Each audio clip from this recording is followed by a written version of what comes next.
glass shattered before Alara Moon could scream. One moment she was reaching for a silk scarf in the boutique window of Aurelia Galleria, and the next her body slammed into the display case with enough force to crack the tempered glass behind her. Pain exploded across her shoulder blade. The world tilted sideways as shoppers gasped and scrambled backward, their designer bags clutched to their chests like shields. "You think you can just walk away from me?" Nathan Crowell's voice was a razor cutting through the shocked silence. His hand was still fisted in her coat, yanking her upright even as her knees threatened to buckle. "You think you can parade around in your fancy clothes and pretend I don't exist?" Alara's vision swam. Blood trickled warm down her temple where her head had connected with the display.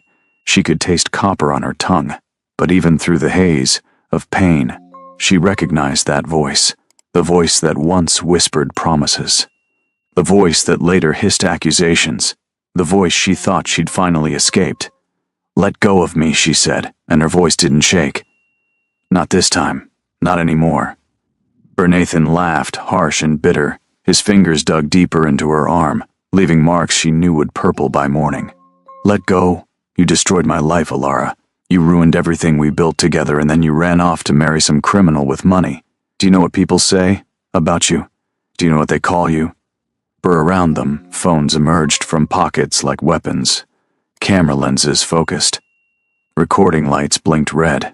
A teenager in the corner was already live streaming, her whispered commentary breathless with excitement at witnessing real drama unfold in Seoul's most exclusive shopping complex.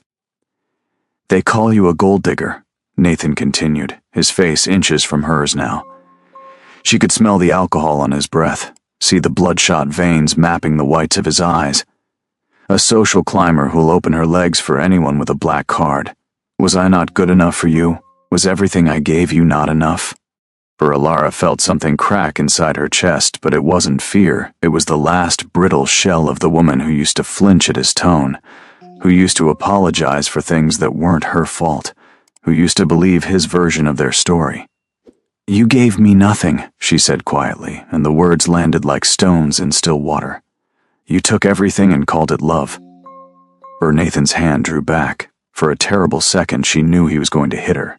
She saw it in his eyes, in the way his jaw clenched, in the tremor of barely controlled rage that made his whole body vibrate.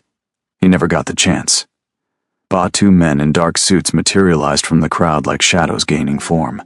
The larger one caught Nathan's wrist mid-swing with crushing precision, while the smaller one positioned himself between Nathan and Alara, his stance protective and utterly unyielding. Nathan struggled, cursing and spitting threats, but he might as well have been fighting steel itself. "Ms. Moon, are you injured?" The smaller guard's voice was professional, calm, as if violent confrontations were simply part of the daily routine. "I'm fine, Marcus." Alara touched the cut on her temple, her fingers coming away red. "Just get him away from me." "Police are 2 minutes out," Marcus confirmed, his eyes never leaving Nathan's face.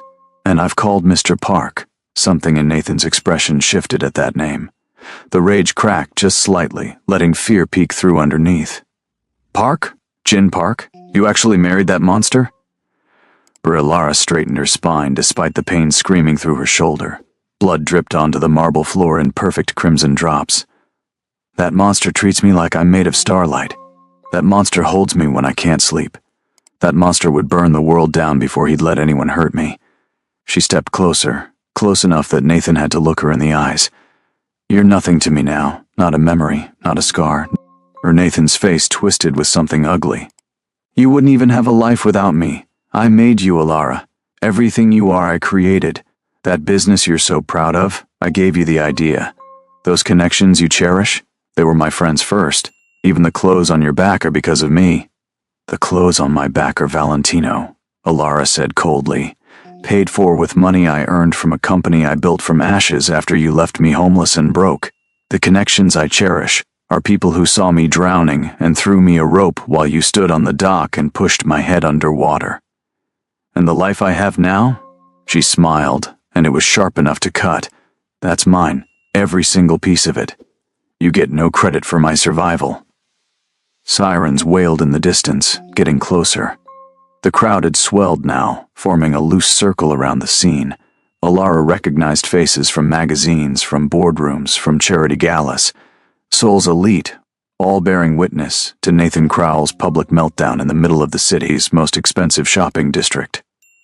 Bar Nathan seemed to realize his audience at the same moment. His eyes darted around wildly, seeing all those phones, all those cameras, all those recording devices capturing every word, every gesture, every second of his unraveling. "This isn't over," he hissed, still struggling against the iron grip of Alara's security. "You think you can humiliate me like this?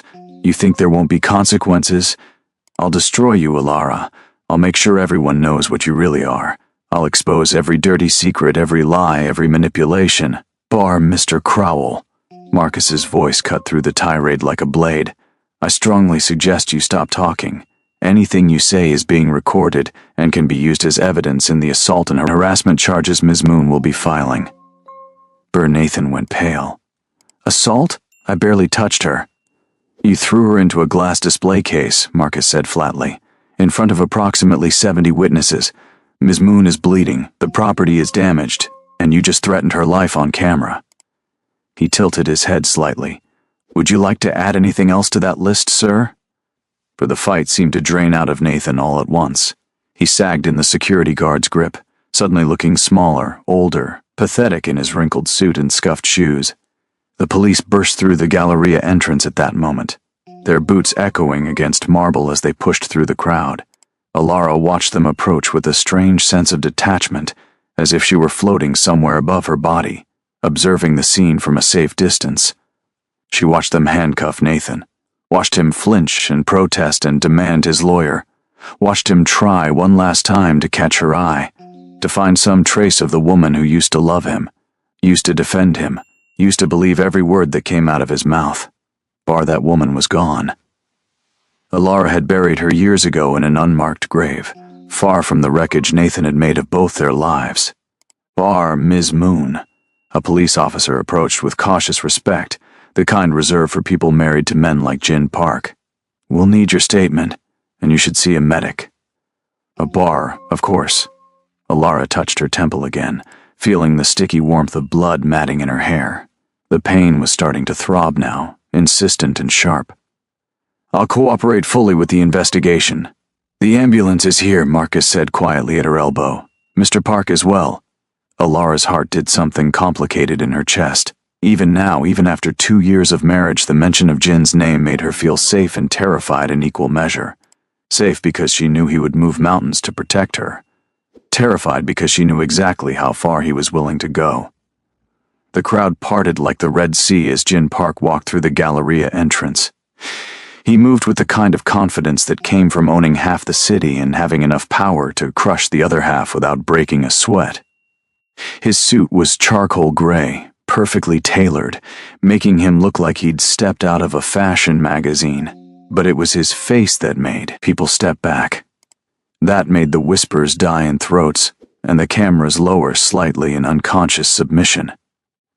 Jin Park's face was absolutely calm. His dark eyes scanned the scene with surgical precision, taking in every detail in seconds. The broken glass, the blood on the floor, the police hauling Nathan toward the exit, and finally, inevitably, Alara herself, standing with her head held high despite the crimson streaking down the side of her face. He was in front of her in 4 long strides. His hands came up to frame her face with a gentleness that contradicted everything in his expression. Alara, just her name, nothing else. But she heard everything underneath it. The fear, the rage, the relief, the promise of retribution. "I'm okay," she said, and meant it. "It looks worse than it is." Jin's thumb brushed carefully below the cut, his jaw tightening when she winced. "Marcus, report." Nathan Crowell accosted Ms. Moon in the boutique corridor, Marcus said crisply. He grabbed her, threw her into the display case, and made multiple verbal threats in front of witnesses. He was preparing to strike her when we intervened. "Police have arrested him for assault and public disturbance." Ms. Moon handled herself beautifully, sir. "Did she?" Jin's eyes never left Alara's face. You're going to the hospital. Jin, not negotiable. His voice was soft, but there was steel underneath. You're bleeding. You could have a concussion. You're going to the hospital and letting actual doctors determine if you're okay. His hand slid down to her shoulders, steadying her when she swayed slightly. Can you walk? Yes. I walked here, didn't I? But even as she said it, the adrenaline was starting to fade, and with it went the illusion of steadiness. Her knees buckled. Jin caught her before she could fall, sweeping her up into his arms as if she weighed nothing at all. Alara wanted to protest, but found herself leaning into his chest instead, breathing in the familiar scent of his cologne mixed with something uniquely him. I've got you, Jin murmured against her hair. I've always got you. The crowd watched in absolute silence as Jin Park carried his wife through the Galleria, his security team forming a protective shield around them. Camera phones followed their progress, but nobody dared get too close. There were lines he didn't cross in Seoul's underground empire, and Jin Park drew those lines in blood when necessary. In the ambulance, Jin sat beside Alara while a paramedic cleaned the wound on her temple and checked her vitals. His hand never left hers, his thumb drawing small circles on her wrist as if reminding himself she was real. She was here. She was safe. It's not deep, the paramedic announced. No stitches needed. But we should still take you in for x-rays and a CT scan, just to rule out concussion. See? Alara tried to smile. I told you it looked worse than it was. Jin didn't smile back. He put his hands on you. I know. He threw you into glass. I know. He was going to hit you. Jin's voice was still soft, still controlled, but Alara could feel the violence coiled underneath like a spring wound too tight. In front of all those people he was going to hit you. Alara squeezed his hand. But he didn't. Your security stopped him. I'm okay, Jin. You're bleeding. Jin touched the bandage on her temple with infinite care. That's not okay. That's not even close to okay. At the hospital, they were immediately ushered into a private suite that probably cost more per hour than most people's monthly rent. Doctors came and went with efficient professionalism, taking scans and asking questions and making notes on tablets. Through it all, Jin stayed exactly where he was, a silent sentinel in the corner, watching everything with eyes that missed nothing. When they were finally alone, Alara sat on the edge of the examination table and looked at her husband, really looked at him, at the tension in his shoulders, at the way his hands were clenched into fists at his sides, at the muscle ticking in his jaw that meant he was fighting something huge and dangerous inside himself. What are you thinking? She asked quietly. Jin was silent for a long moment. Then, I'm thinking about 27 different ways to make Nathan Crowell disappear. I'm thinking about which one would hurt the most. I'm thinking about calling in favors from people who owe me blood debts and letting them have their turn. I'm thinking... He stopped, drawing in a ragged breath. I'm thinking I want to break every bone in his body for touching you. Alara felt something hot and complicated unfurl in her chest. Not fear, never fear, not of Jin. But you won't I? Jin finally looked at her, and the raw fury in his eyes made her breath catch. Give me one good reason why I shouldn't. Because I don't want you to. Alara slid off the table and crossed to him, placing her hands on his chest, feeling his heart pounding beneath her palms. Because I need you here, not in prison or dealing with the fallout of murder. Because what I need from you isn't violence, it's this, you. Standing with me, believing me, being my safety when the world gets scary. Jin's arms came around her, pulling her close, holding her as if she might vanish if he loosened his grip even slightly. He hurt you. He did, Alara agreed, pressing her face into his shoulder. But I'm not broken, Jin. I survived him before. I'll survive this too. You shouldn't have to survive anything. Jin's voice was muffled against her hair. You should be able to walk through the world without someone from your past trying to destroy you. Welcome to being human, Alara said with a weak laugh. We all carry ghosts. Jin pulled back just enough to look at her face, his hands coming up to cup her cheeks with devastating gentleness. Tell me what happened. Before today. Tell me what he did to you. Alara had been dreading this conversation for 2 years, had been avoiding it, deflecting it, changing the subject whenever Jin's questions got too close to the truth. But sitting here, in this sterile hospital room with the man who loved her more than life itself, she found she was tired of carrying the weight alone. "He destroyed me," she said simply, "financially, emotionally, systematically. Over the course of 3 years, Nathan Crowell took everything I had and convinced me it was my fault." Jin said nothing, just listened with absolute focus as Alara's story spilled out in broken fragments. She told him about the beginning, when Nathan was charming and attentive and made her feel like the center of his universe, about how he slowly isolated her from friends, from family, from anyone who might question his behavior, about how he took control of her finances, claiming it was for their future, for their shared goals, for the life they were building together. She told him about the business they started, the art gallery that was supposed to be their dream, but became her nightmare when Nathan's gambling addiction spiraled out of control, about how he drained their accounts, maxed out credit cards in her name, borrowed money from dangerous people and promised them she would pay it back.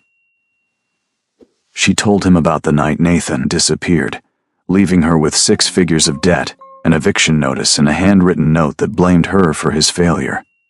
About how she'd spent the next year working 3 jobs, sleeping on friends' couches, eating once a day because that was all she could afford. About how Nathan's influential family had blacklisted her from every art gallery in Seoul, making sure she could never work in her field again. "I was sleeping in my car when someone threw a brick through the window," Alara said, her voice finally breaking. There was a note attached. It said, "Nathan Crowell sends his regards. Pay up or pay in blood." I had to choose between buying food and replacing the window. I chose food. I spent 2 weeks sleeping in that car with broken glass on the back seat, trying to save enough money for repairs. Jin's hands were shaking against her face. "How long ago?" 4 years. I met you 6 months after that, at the charity auction where I was working security." Alara smiled through her tears. "You asked me why someone with my eyes was standing in the shadows instead of owning the room. Do you remember?" "I remember everything about that night," Jin said hoarsely. "I remember thinking you were the most beautiful woman I'd ever seen. I remember you told me beauty didn't pay bills. I remember offering you a job and you laughed in my face because I thought you were trying to buy me," Alara said. "Everyone in Seoul knows what kind of man Jin Park is, what kind of business you run. I thought you were like Nathan, rich, powerful, cruel. What changed your mind?" Alara touched his face, tracing the line of his jaw with her fingertips. "You came back. Every event I worked, there you were, asking me questions, listening to my answers, treating me like I was human instead of just another pretty face in the crowd. You offered me a job 5 more times before I finally said yes, and you never once made me feel like I owed you anything for it." Jin closed his eyes, pressing his forehead to hers. "I fell in love with you the night we met. Everything after that was just me trying to convince you I was worth the risk." "You are," Alara whispered. "You're worth everything." They stood like that for a long moment, holding each other in the quiet sanctuary of the hospital suite, finding strength in proximity and shared breath, and the simple fact of survival. Finally, Jin pulled back. His face had shifted, hardened into something familiar and terrible. "Nathan Crowell will pay for what he did to you." "Jin, not murder," Jin said, reading her fear. "I promised you I'd never make you watch me cross that line. But there are other ways to destroy a man, cleaner ways. Ways that don't leave blood on your hands or nightmares in your sleep." He kissed her forehead, right above the bandage. "Trust me?" Alara searched his eyes and found nothing but cold determination and burning love in equal measure. "Always. Then let me protect you the only way I know how," Jin said. "Let me make sure Nathan Crowell regrets the day he learned your name." Within 4 hours of leaving the hospital, Nathan Crowell's life began to unravel with mathematical precision. Financial records mysteriously appeared on investigative journalists' desks. detailing 3 years of fraud, embezzlement, and debt accrued through illegal gambling operations. Business partners received anonymous tips about Nathan's creative bookkeeping and his habit of using company funds for personal expenses. Banks suddenly decided to audit his accounts, freezing his assets pending investigation. The media picked up the story like starving wolves scenting blood. Nathan Crowell, once the golden boy of Seoul's art scene, was revealed as nothing more than a con artist with a trust fund and delusions of grandeur. The engagement to Alara Moon, framed as a tragic love story in Nathan's version of events, was exposed as financial exploitation and emotional abuse documented in saved messages, recorded calls, and testimony from witnesses who'd been waiting years for someone to finally ask. Alara watched it unfold from the safety of the penthouse she shared with Jin, high above the city lights. News articles scrolled across her tablet screen, each one more damning than the last. Nathan's father, a prominent lawyer with political aspirations, held a press conference where he looked older than his years and apologized for his son's actions. Nathan's friends, the same ones who'd helped blacklist Alara from the industry, suddenly had no comment when reporters called. "You did this," Alara said, not quite a question. Jin was standing at the floor-to-ceiling window, looking out at Seoul spread below them like a glittering circuit board. "I made some calls, shared some information that was already public record, just buried under layers of legal protection and family money. The rest," he turned to look at her, "the rest is just truth finally seeing daylight. His father called me," Alara admitted. "Left a voicemail. He wants to meet." Jin's expression went carefully neutral. "Do you want to meet him?" "I don't know." Alara set down the tablet and joined Jin at the window, slipping under his arm and letting him pull her close. "Part of me wants to tell him exactly what his son did. Part of me wants to watch him squirm and apologize and offer me money like that will somehow make it better. But another part," she sighed, "another part of me just wants to move on, to stop letting Nathan Crowell take up space in my head." "Then we move on," Jin said simply. "But first, we make sure he can never hurt you or anyone else again." The meeting with Nathan's father, Richard Crowell, took place in a private room at one of Jin's hotels. Alara wore Chanel and her favorite heels, armor disguised as fashion. Jin sat beside her, his presence a silent promise that she wasn't alone, would never be alone again. Richard Crowell looked like his world had ended. His expensive suit couldn't hide the weight loss, the shadows under his eyes, the tremor in his hands as he set down his briefcase. "Ms. Moon, Mr. Park, thank you for agreeing to see me. You have 30 minutes, Jin said coolly. Use them wisely." Richard flinched but nodded. "I want to apologize, not just for Nathan's behavior at the Galleria, but for everything. My wife and I raised him to be better than this. We thought we were preparing him for success, but we were just teaching him that consequences were for other people." He looked directly at Alara. "What he did to you is unforgivable. The debt, the isolation, the abuse, I had no idea. If I had known..." "You would have what?" Alara asked quietly. "Stopped him? Or covered it up to protect your reputation?" Richard's silence was answer enough. "I don't want your apology," Alara continued, "and I don't want your money. What I want is accountability. I want Nathan to face real consequences. I want him to get help for his gambling addiction and his violent behavior. I want him to make restitution to the other people he's hurt, because I know I'm not the only one. There are 3 other women," Richard admitted, his voice cracking. "They've come forward in the last 48 hours. Similar stories, similar patterns." He pulled documents from his briefcase with shaking hands. "My lawyers have prepared a comprehensive restitution plan. Nathan will be required to attend intensive therapy for a minimum of 2 years. He'll be banned from the art industry permanently. His trust fund has been liquidated to pay back debts and provide compensation to his victims, and if he violates the terms of this agreement..." Richard looked at Jin. "I understand Mr. Park has resources to ensure Nathan faces appropriate consequences." Jin's smile was sharp enough to cut. "I do indeed." Alara read through the documents with growing disbelief. It was thorough, specific, and legally binding. More than she'd ever expected. "Why are you doing this?" Richard met her eyes, and she saw genuine shame there. "Because my son is a monster and I helped create him. Because you deserved better. Because 3 other women deserved better. And because—" His voice dropped to almost a whisper. "Because if I don't do this, if I don't hold Nathan accountable now, the next woman might not survive him." The words hung in the air like a death knell.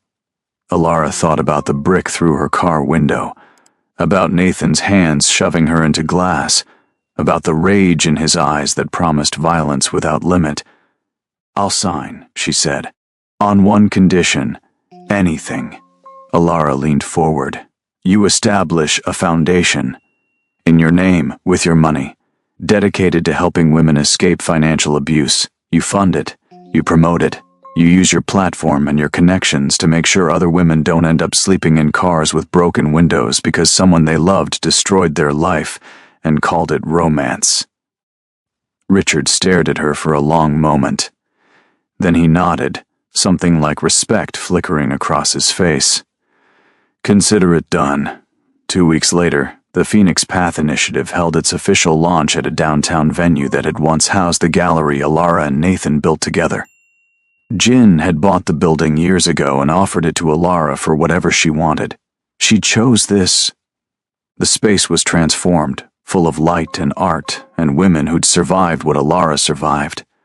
The press was there, cameras flashing, questions flying. But Alara stood at the podium with her head high and her voice steady as she told her story to the world. She talked about survival, about rebuilding, about the difference between the man who broke her and the man who helped her remember how to be whole. She talked about the Phoenix Path and its mission, providing financial literacy education, legal assistance, and emergency housing for women escaping abusive relationships. "We rise from ashes," Alara said, looking directly into the cameras. "We take what tried to destroy us and we build something beautiful from the rubble.